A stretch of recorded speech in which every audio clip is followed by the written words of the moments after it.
이번 시간에는 우리가 이론교체의 첫 출발점으로 정신역동 이론을 다루도록 하겠습니다. 이 정신역동 이론 그러면 프로이드를 중심으로 하는 정신분석 계열을 정신역동 이론이라고 하는데 인간의 모든 행동이라고 하는 것은 정신세계의 반로이다라는 기본 전제로 하기 때문에 정신역동 이론이라고 합니다. 여기서 출제되는 것은 기본으로 4문제가 많을 때 5문제.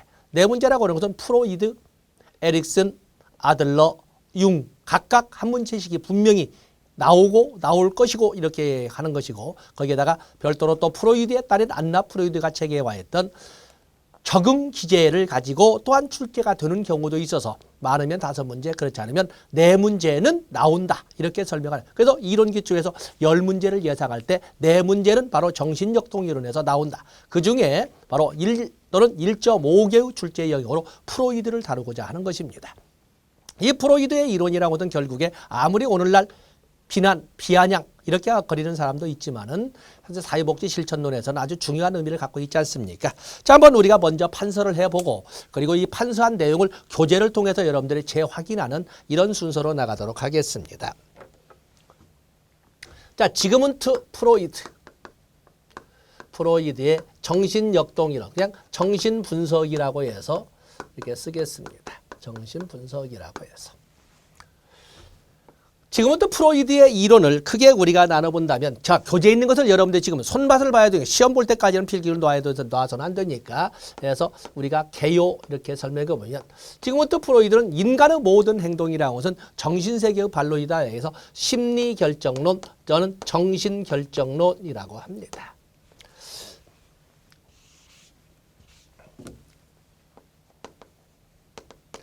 정신결정론. 그런데 이 프로이드는 인간을 부분적으로 접근하면서 성격적 측면, 정신적 측면, 본능적 측면 이렇게 나눠보는데 인간의 정신세계는 의식과 전의식과 무의식으로 나눠졌는데 그중에 인간 정신세계를 구성하는 주된 영역은 무의식세계이다 라고 하기 때문에 정신결정론을 좀 더 구체화해서 무의식결정론이라고 하는 것입니다. 무의식결정론. 그런데 이 정신세계의 메인인 무의식 세계는 주로 과거의 경험이 쌓이고 쌓인 본능과 충동의 세계를 가지고 말하는데 그렇기 때문에 과거의 것이 있다고 해서 과거 결정론이라고 이렇게 정신결정론을 세분화해서 그렇기 때문에 결국에 인간을 바라보는 관점은 수동적 존재로 인간을 인식하고 있다라고 이렇게 설명하고 있는 거예요. 그래서 결정론적 관점이죠. 또 그런가 하면 이 프로이드는 인간을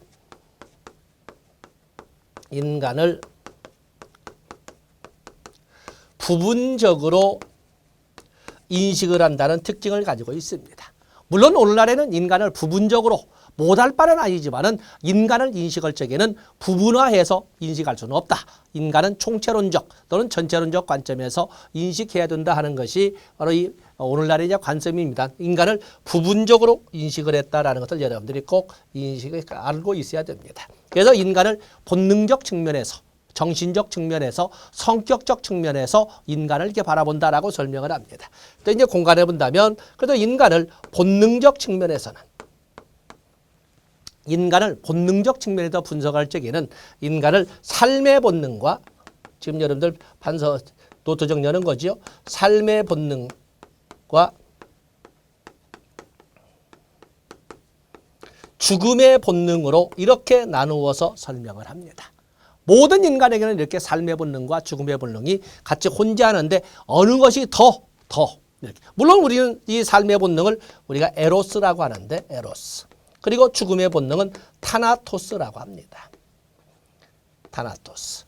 우리가 베르나제 베르베르의 작품을 보면 개미란 책도 있고 그러지만 또한 타나토노트란 책도 있습니다. 어린 시절 저도 이제 많이 봤습니다만 죽음의 세계를 탐구해 가는 타나토노트 이런 것이 있는데 에로스라고 하는 것은 꿈, 미래, 합격, 행복, 성공 이런 단어로 설명될 수 있는 것은 바로 삶의 본능입니다.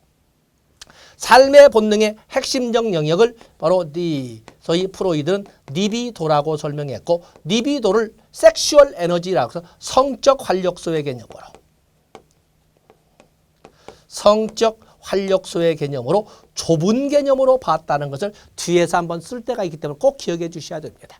그래서 일부 책에서는 삶의 본능을 리비도라고 설명하는데 리비도 자체가 삶의 본능이 아니라 삶의 본능의 일부를 차지하되 주된 영역의 지위를 가지고 있어서 리비도라고 쓴다 해도 큰 어색함은 없습니다. 그에 비해서 불변의 휴기질로 불변의 무기질로 이렇게 되돌아가고자 하는 이런 것을 죽음의 본능이라고 하는데 이 죽음의 본능이라고 하는 것은 좌절, 절망, 포기, 자살, 또 사회통념상 부정적으로 보면 뭐 폭행, 살인, 뭐 이런 등등의 개념이라고 하는 것은 죽음의 본능입니다. 당연히 사회복지사의 지위를 가진 사람들은 클라이언트의 삶의 본능을 극대화시키면서 죽음의 본능을 극소화시키는 이러한 조력을 해야 된다는 것을 알고 계실 겁니다. 대단히 중요한 의미를 갖습니다. 다음에 인간의 정신적 측면. 인간의 정신적 측면에서 인간을 바라본다면 정신적 측면에서는 여기는 의식, consciousness, 그리고 전의식, 그리고 무의식으로 이렇게 나누어서 설명을 했어요. 의식이라고 하는 것은 밖으로 드러나 보이는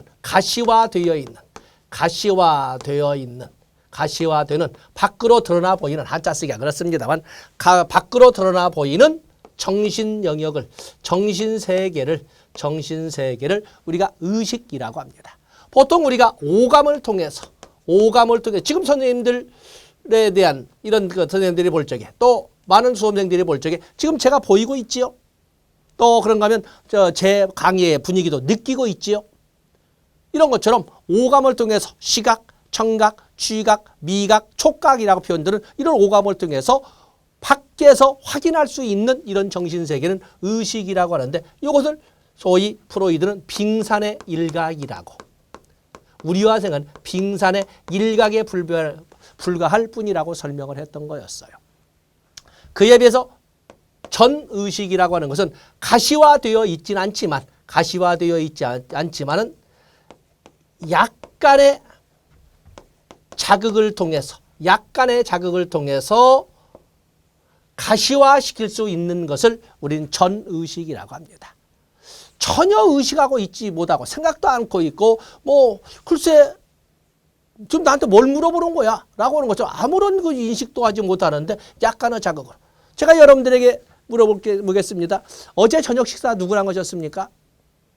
내가 지금 어제 저녁 식사에 방금 전까지는 여러분들 어제 저녁밥을 누구랑 어디서 뭐 무엇을 어떻게 먹었는지 몇 시에 먹었는지 생각도 안 했을 거예요. 근데 내가 어제 저녁 한번 생각해 보세요. 그랬더니 갑자기 어제 저녁에 누구랑 어디서 뭘 먹고 그때 TV에서 뭐 나왔고 누가 지나갔고 누구와 인사했고 때마침 그때 전화가 누구 거 왔고 뭐 이런 것이 아주 상세하게 태어나거든요.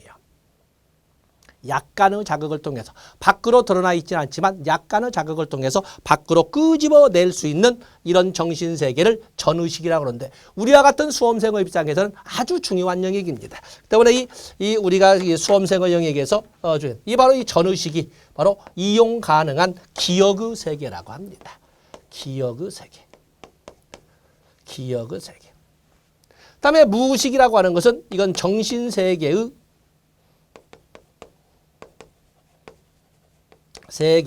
주된 영역이죠.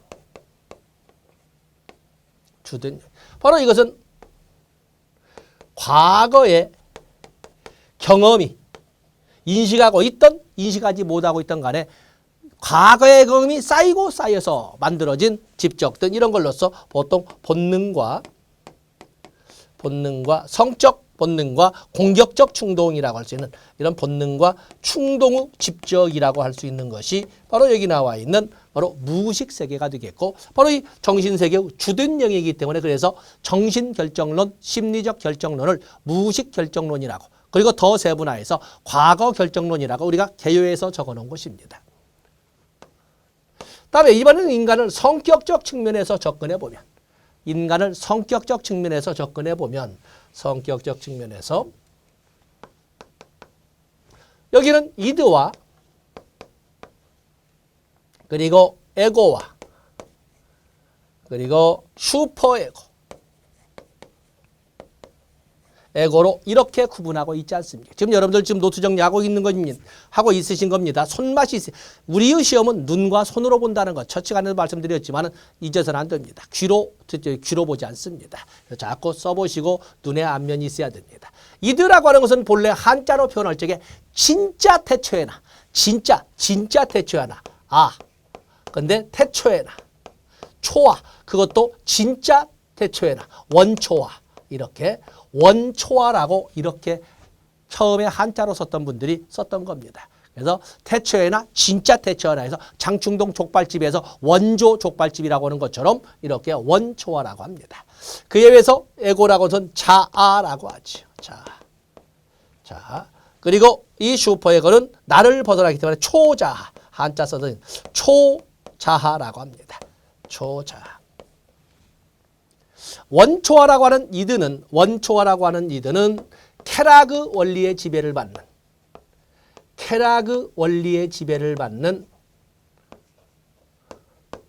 본능과 충동의 세계입니다. 말을 내가 지금 점잖게 했습니다. 쾌락의 원리의 지배를 받는다고 하는 것은 사실은 쾌락의 즉각 만족을 추구하는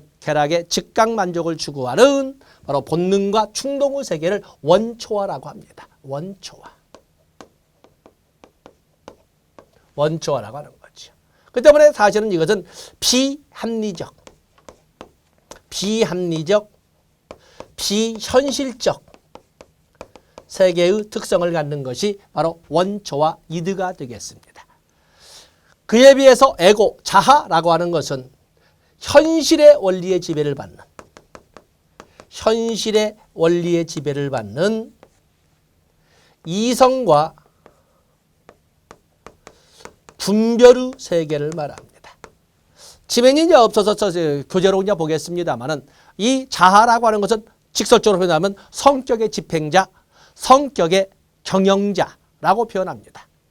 비현실적이어서 현실에는 쓸 수 없는 이드의 표현이라 워낙 고답적이고 원리 원칙적이어서 현실에서 적용하는 데는 한계가 있는 슈퍼에고의 영역을 현실화하는 영역을 현실화해주는 역할을 하는 것이 바로 자아여서 성격의 집행자, 성격의 경영자라고 설명하고 있는 것입니다. 그래서 이성과 분별의 세계로서 여기에다가 성격의 집행자, 성격의 경영자라고 해서 바로 현실의 원리의 지배를 받는 것을 말합니다. 다음에 슈퍼라고 이거는 도덕의 원리의 지배를 받는 바로 양심과 자아 이상의 세계를 말하는 걸로써 여기는 특히 부모의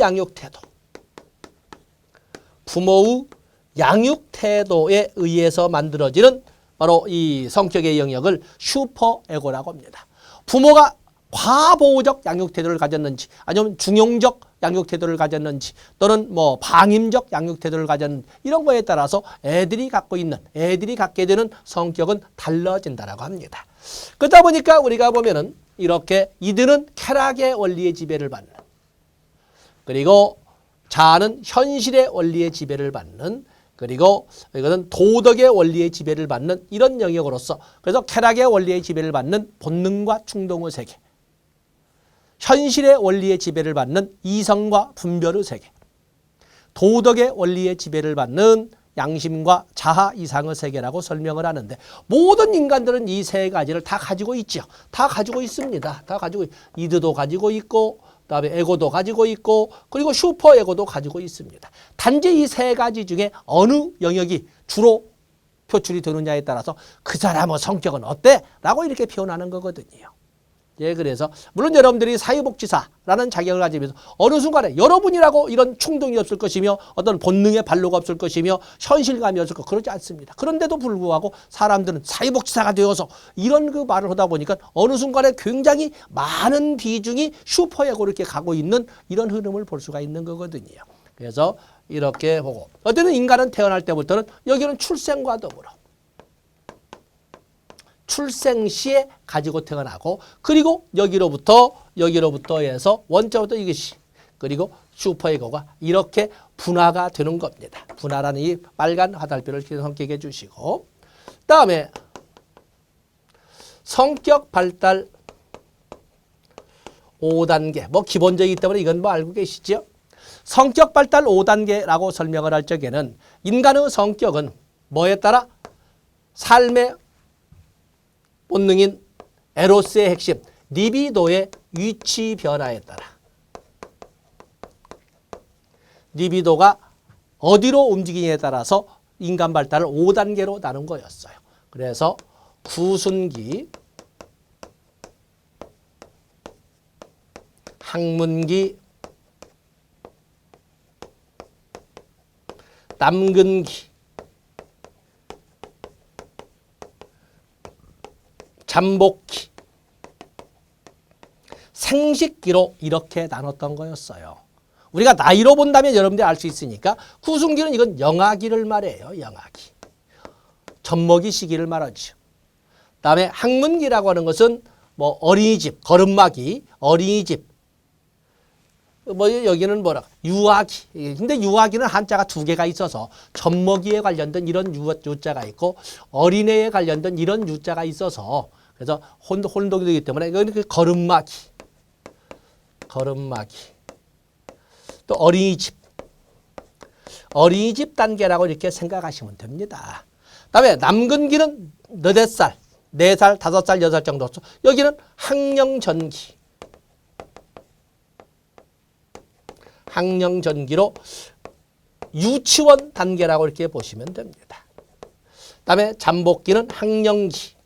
아동기로서 이 시기는 초등학교 단계. 그다음에 여기는 뭐 사춘기, 청소년기라고 쓰겠습니다. 청소년기. 요즘은 좀 많이 빠르졌습니다만 중고 이런 단계로 이렇게 우리가 설명하면 되겠습니다. 그래서 리비도 위치에 따라서 성격 발달을 5단계로 나눈 사람은 프로이드가 되겠어요. 적어도 프로이드의 이론에 대해서는 이런 정도는 기본적으로 알고 있다라고 해서 지금 한번 복습을 해본 겁니다. 여러분의 수준에서 내가 지금 복습을 해본 겁니다. 이걸 다시 교재를 통해서 재학습을 하면서 내면화하도록 하겠습니다. 교재를 보세요.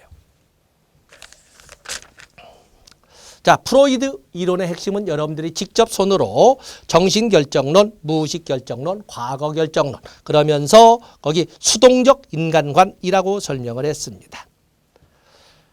기본 과정으로 우리가 설명을 했을 때 인간의 정신생활은 의미가 있다. 모든 정신적 사건은 과거 사건에 의해서 결정된다. 과거 결정론을 다시 썼습니다. 그리고 인간의 행동이나 정신활동은 갈등적 힘의 표현이다 라고 표현을 했고 거기에 보시면 3번에다가 한 번쯤은 나와야 된다라고 기다리고 있는 것이 3번이 되겠는데 기본 과정의 3번. 행동은 생리적 기원과 생물학적 기반. 생리적 기원이나 생물학적 기반이라는 단어가 나오면 정신분석 프로이드로 가셔야 됩니다. 바로 이 용어를 한 번쯤은 다뤄줄 것이라고 기대하고 있는데 아직 출제를 않고 있어요. 그래서 생리적 기원과 생물학적 기반을 가지고 있으며 타고난 성적 충동과 공격적 충동에 야기되는 긴장이나 이번에 있는 갈등에 의해서 추진된다라고 설명을 합니다. 인간의 성격은 앞에서 선수학습도 했습니다만 이 프로이드나 우리 할머니들이나 또 그러면 아들러의 생활 양식이나 모두 어린 시절에 좀 더 구체적으로 온다면 유치원 정도의 단계 4살, 5살 아니면 4살이나 5살 정도이면 그 기초가 완성이 된다라고 보고 있습니다. 그리고 무의식이 대부분의 행동, 감정, 사고를 결정한다. 이 말은 뭐냐면 무의식 결정론을 이렇게 쓰고 있는 것입니다. 인간의 넓은 의미의 행동은 결국에 정신세계의 발로이자 정신세계의 주된 영역인 무의식세계의 발로이다. 1번으로 올라가면 과거 결정론이다. 이렇게 해서 1번, 4번을 같이 연결시킬 수가 있습니다. 그러면서 인간을 본능적 측면에서 살펴본다면 경제적 모델이라고 있는데 에로스와 타나토스로 나눠볼 수 있다. 자, 거기는 여러분들이 보시면 됩니다. 페이지를 넘어가 보시면 인간을 정신적 측면에서 접근해 보신다면은 인간은 정신적 측면에서 인간을 본다면 의식, 전의식, 무의식으로 나누고 있는데 많은 사람들이 생각하는 것을 바로 바꿔놓은 것이 바로 정신세계의 바로 의식입니다. 많은 사람들은 정신세계의 주된 영역은 의식 아니냐 그러는데 아니다. 의식은 빙산의 일각일 뿐이다. 밖으로 드러나 보인다고 해서 주된 영역이라고 착각해서는 안 된다라고 설명하는 것이 바로 의식이라는 걸 우리가 설명한 것이고 바로 수험생으로서 우리가 강조하고 언제나 써먹을 수 있는 것은 바로 프리콘셔스니스에서 전의식이 되겠어요. 밖으로 드러나 있지는 않지만 밖으로 드러나 있지 않지만 약간의 자극을 통해서 밖으로 끌어낼 수 있는 이 영역을 우리는 바로 전의식이라고, 이용 가능한 기억의 영역이라고 설명하는 것이 바로 여기 나온 기억의 영역이라고 하는 것이 바로 전의식이 되겠어. 이걸 활용해서 우리가 시험 준비를 하는 거거든요. 그다음에 무의식이라고 하는 것은 거기 있는 것처럼 정신세계의 대부분을 형성하며 인간 정신의 가장 크고 깊은 심층에 잠재하고 있고 의식적 사고와 행동을 전적으로 통제하는 힘이다. 두 번째, 전혀 의식되지는 않지만 사람들의 행동을 결정하는 주된 원인이 된다. 무의식 결정론의 표현을 다시 쓰고 있습니다. 그다음에 성격적 구조에서는 여러분 보시거든요. 성격적 구조에 이처럼 원초와 자하, 초자로 이렇게 나누고 있지 않습니까? 원초와 좀 더 자세히, 원초는 아까 말씀드린 태어날 때 출생시에 가지고 태어나는 것이 원초와 이드입니다. 그렇기 때문에 태어날 때 인간의 성격은 이드, 에고, 슈퍼에고로 구분되었다. 틀린 것이 되겠어요. 태어날 때에는 이드만 존재하고 있는 것입니다. 그러다가 에고가 등장하는 것은 한 2-3살 정도. 슈퍼에고가 등장하는 것은 4살이나 5살 정도에 등장하는 것이지. 그 전에 뭐 에고가 있고 슈퍼에고가 본래 있다라는 말은 무조건 틀린 것이 되겠어요. 그래서 원초화란 태어날 때부터 무의식 세계에 존재하는 본능적 충동을 자극하는 정신체계를 말한다. 출생 직후의 심리세계에는 분화되지 않은 원초화만 존재한다. 만자까지 되지 않았습니까? 바로 이제 거기를 꼭 기억해 주셔야 됩니다. 다음에 거기 보면 3번의 원초화 이드는 프로이드가 무의식이라고 불렀던 성격의 한 부분으로 바로 무의식 세계의 한 영역으로 유전되고 출생 시에 이미 존재하며 그 속에서부터 에고와 슈퍼에고, 자아와 초자아가 분화가 된다라고 설명을 했습니다. 그리고 5번 여러분이 쓰신 것처럼 쾌락의 원리의 지배를 받는 본능과 충동의 세계를 말한다. 본능과 충동의 세계를 말한다. 비합리적, 비현실적, 뭐 이거 봐주시면 됩니다. 다음 페이지로 보시면 에고가 나와 있죠. 자아가 나와 있습니다. 자아라고 하는 것은 거기 보시면 원초화가 1차 사고 과정만으로 실제 긴장 해소가 어려우면 쾌락의 원리를 일시 중단하고 현실적 사고를 하여 욕구 충족의 계획을 세우는 과정에서 자아를 발전시킨다. 다시 말해 문장은 길게 많은 형용사구를 넣습니다만 이들로부터 에고가 분화된다는 말을 이렇게 썼습니다. 원초화가 길들여지지 않은 열정이라면 자아는 이성과 분별이라고 표현할 수 있다. 자, 여러분 손을 적어봤습니다. 성격의 집행자, 경영자라고 한다라는 것을 이렇게 봐주시면 됩니다. 그다음에 슈퍼에고에서 초자가 나와 있죠. 슈퍼에고. 그래서 첫 번째는 배경 지식으로 보고 두 번째 보시면 초자는 인간의 마음속에 있는 윤리적, 도덕적, 이상적 측면을 말한다. 유전되는 것이 아니라 이들로부터 남근기 정도에서 분화가 되는 것을 말한다. 그래서 거기 보시면 유전되는 것이 아니라 2번의 둘째 줄 성격 구조 중에 마지막으로 발달하는 체계로 부모의 양육 태도에 대한 반응으로 발달한다. 그래서 4번의 성격의 심판자. 아까 자아는 성격의 집행자, 경영자라고 그랬는데 이 슈퍼에고는 성격의 심판자의 지위를 가지고 있으면서 도덕의 원리의 지배를 받는 양심과 자아 이상의 세계라고 설명을 하고 있습니다. 양심이라고 하는 것은 부모의 질책을 통해서 발달하는 도덕의 세계를 말하는 부모한테 혼을 나면서 세상에는 해서는 안 되는 일도 있구나라는 것을 배우게 되는 것을 양심이라고 합니다. 그에 비해서 자아 이상이라고 하는 것은 부모의 칭찬을 통해서 배우게 되는 도덕의 세계. 이렇게 하면 세상이 아름다워지는 거구나 라는 것을 배우게 되는 것을 자아 이상이라고 합니다. 그래서 우리가 노트 정리할 때 부모의 양육 태도라는 용어를 쓴 것은 바로 이것 때문에 정리한 것이라고 보시면 됩니다. 다음에 드물게 불안이라는 문제도 나오는데 불안에는 신경증적 불안, 현실적 불안, 도덕적 불안 이렇게 세 가지로 박스화했습니다마는 설명 보시면서 간략해 본다면 쾌락의 원리의 지배를 받는 본능과 충동의 세계를 이드라고 합니다. 직설적으로 표현하면 쾌락의 즉각 만족을 추구하는 본능과 충동의 세계가 충족되지 못하면 신경질이 납니다. 바로 이 신경질, 이드가 충족되지 못함으로써 나타나는 불안을 신경질이라고 구어체로 쓰고 이 문어체로서는 신경증적 불안이라고 하고 있는 것입니다. 그에 비해서 현실의 삶 속에서 느끼는 불안, 현실의 원리의 지배를 받는 것을 우리가 자아라고 하는데 자아의 영역이 충족되지 못함으로써 갖게 되는 불안은 현실적 불안이 되겠죠. 지금 여러분들이 가지고 있는 것은 현실적 불안이죠. 그에 비해서 도덕적 불안이라는 것은 나의 생각이나 행동, 아니면 넓은 의미로 나의 행동이 먼 윤리적 기준이나 도덕적 기준에 맞지 않는다는 느낌 속에서 갖게 되는 이런 불안은 도덕적 불안이라고 합니다. 또 여러분들이 한편으로 가서는 지금 내가 빨리 취업해서 엄마 아빠를 도와줘야 되고 가족에 도움이 돼야 되는데 오히려 내가 지금 취업도 않고 공부를 한다고 쪼그리고 앉아 있으니 참으로 어머니 아버지한테 죄송스럽고 가족들한테 미안하고 이런 때 느끼는 것은 바로 도덕적 불안이에요. 그래서 현실적 불안과 도덕적 불안 이렇게 있는 거거든요. 그래서 프로이드 이론에서 제시되는 불안에는 이렇게 신경질이라고 하는 신경증적 불안, 현실적 불안, 그리고 도덕적 불안. 그렇기 때문에 여러분들은 바로 여기는 여기 나오는 이 여기로부터 이것이 충족되지 못할 때 신경질적 불안, 이것이 충족되지 못할 때 현실적 불안, 이것이 충족되지 못할 때 도덕적 불안이란 개념으로 이렇게 접근해 주시면 됩니다. 다음에 페이지를 넘어가 보시면 성격 발달 5단계. 그래서 보통 사이코섹슈얼 이렇게 해서 사이코섹슈얼 심리 성적 발달 이론 5단계라고 설명을 합니다. 리비도 위치 변화에 따라 구순기, 항문기, 남근기, 잠복기, 생식기로 나눈 이 단계는 무조건 암기를 해야 되겠지. 그중에 특히 여러분들은 여기 교재를 볼까요? 우리 여러분들 특히 중요한 것이 바로 여기 나와 있는 남근기죠. 이 남근기를 프로이드는 인간 성격 발달의 결정적 시기라고 했으면서 그 당시에 발달한 대표적인 용어가 콤플렉스, 동성애 부모를 성장 과정에 라이벌로 여긴다라고 하는 콤플렉스, 남자애들이 아빠를 라이벌로 여긴다는 오디푸스 콤플렉스, 여자애들이 엄마를 라이벌로 여긴다는 엘렉트라 콤플렉스, 그것이 현실적으로 불가능하다는 걸 느끼면서 갖게 되는 적응기제로서 동일시라는 개념을 터득하게 돼요. 그런가 하면 남근 선망이나 거세 불안과 같은 용어를 가지고 성인이 되어서 남근 선망으로서 어떤 동성애적 특징을 보여준다거나 거세 불안으로 성기능 장애 등을 가져온다는 것을 프로이드 방식으로 풀어간다면 남근기 수준의 성장 과정에 좀 장애가 있었겠구나라고 이렇게 해석을 해본다고 하는 것입니다.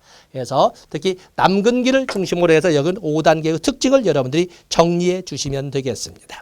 거기 보시면 구강기에 2번 이드가 지배하는 시기, 그리고 항문기에는 에고가 자아가 분화되는 시기, 그리고 남근기에는 슈퍼에고가 등장하는 시기. 아까 우리가 설명했던 것을 전부 정리를 했습니다.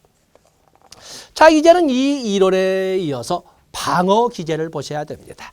그 방어 기제라고 하는 것은 물론 개념을 끄집어낸 것은 바로 프로이드지만 이것을 체계화한 것은 바로 그에 따른 안나 프로이드가 되겠습니다. 그래서 방어 기제 간략하게 약술하고 그리고 교재를 넘겨서 재확인하도록 하겠습니다.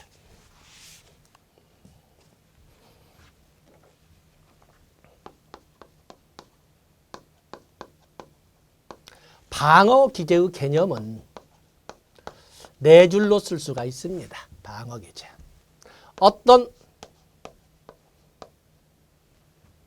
위험이나 어떤 위험에 직면했을 때 또는 어떤 위험이나 불안에 직면했을 때 줄 바꿔서 뭐가 자아가 에고가 자아가 줄 바꿔서 자신도 모르는 사이에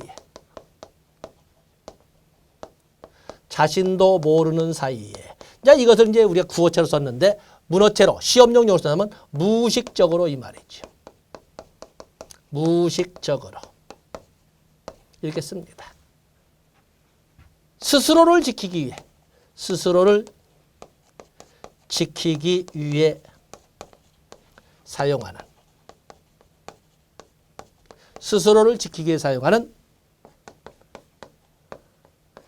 심리적 기제를 이렇게 방어 기제라고 합니다. 주어가 자아가 자신도 모르는 사이, 이게 핵심입니다. 그렇기 때문에 책에 보면 방어 기제 아니면 자아를 안 써도 되는데 그냥 자아 방어 기제 이렇게 같이 쓰기도 하는 것입니다. 그래서 자신도 모르는 사이. 보통 이 방어 기제는 보통 2개 이상을 동시에 사용을 합니다. 동시에. 방어기제. 어떤 자존심이 상하는 이런 상대방의 용어가 나면 나도 모르게 어른이기 때문에 폭력을 쓸 수는 없지만 나도 모르게 주먹이 신체적인 이런 공격적 이런 그 방어기제 나오기도 나도 모르게 생리적으로 땀이 푹쭉 나기도 하고 얼굴이 빨개지기도 하고 막 그렇거든요. 이런 것이 나옵니다. 그렇기 때문에 종래에는 이 방어기제를 병리적, 정상적이 아닌 사람들이 쓰는 거라고 했지만 그건 논리적으로 맞지 않다. 왜냐하면 무의식적으로 사용하는데 무슨 정상적이냐 비정상이냐 따지느냐. 그래서 오늘날에는 물론 비정상적인 병리적인 방어기제도 있지만 일반적으로 정상성의 발로라고 생각하는 것이 일반적입니다. 그렇기 때문에 정상성 판단 기준.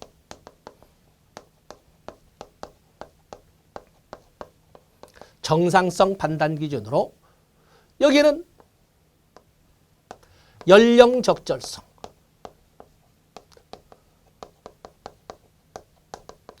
방어기제를 쓴다 해도 적어도 나이에 걸맞게 써야 하잖아요. 아무리 어떤 불안이나 위험이 직면했다 해서 나이 50이나 먹은 사람이 길바닥에 앉아서 발 버둥지고 꺼이꺼이 울고 있으면 그걸 우리가 정상이라고 볼 수 있겠는가? 그러지 않습니까?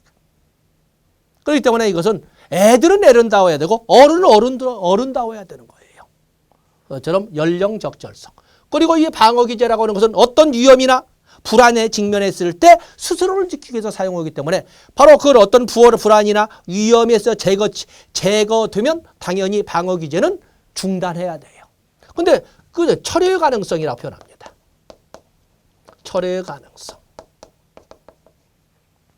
그야말로 어떤 친구를 오해했을 때 굉장히 그 친구에 대한 분노로 그 친구와는 다시는 만나고 싶지 않아서 그야말로 인연을 끊은 듯이 생각을 하고 행동을 하고 있었는데 알고 봤더니 그게 오해였어요.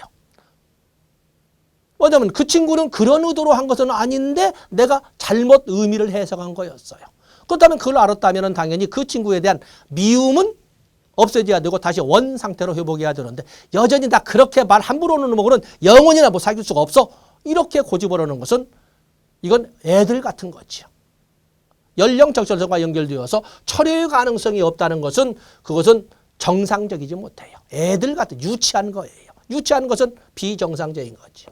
그다음에 균형. 아까 말씀드린 것처럼 앞에서 본 것처럼 자하 방어기제는 보통 2개 이상을 쓰고 있는데 그중에 이 2개 이상을 쓰는 방어기제가 어느 정도 균형을 맞춰야 되고 그리고 연령 적절성처럼 강도도 현실적이어야 돼요.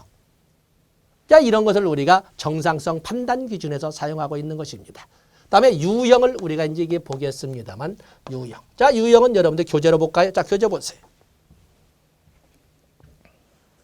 거기 보면 방어기제에서 개념 했습니다. 거기에 보면 방어기제는 자아가 합리적 방법으로 불안감을 해결하지 못할 때 자신이 의식하지 못하는 가운데 불안감을 제거하려고 하는 무의식적 심리적 기제라고 해서 여러분이 표현했던 용어를 다 사용을 했습니다.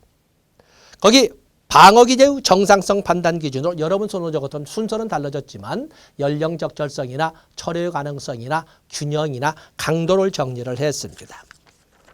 방어기제의 종류는 수백 종류가 있을 겁니다. 그중에 우리가 주로 출제된다는 것은 드물게 나오지만은 적어도 여러분들이 거기 보상부터 보상, 합리화는 잘 아시죠? 합리화 변명하기. 그다음에 투사는 책임 전가하기.